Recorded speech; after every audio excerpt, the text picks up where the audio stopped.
Yan guys, nag-assemble tayo ngayon guys ng electric fan. Dahil di ako makontento sa aircon guys. Mainit pa rin sa pakiramdam, kaya bumili tayo ng bagong electric fan ulit para tatlong electric fan, isang aircon. Grabe naman. Para tatlong aircon, tatlong electric fan guys, at isang aircon para malamigan talaga si Marites guys. Ayan.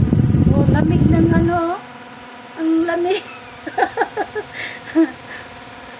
Matibay naman kaya yan. Ah, lakas na, no?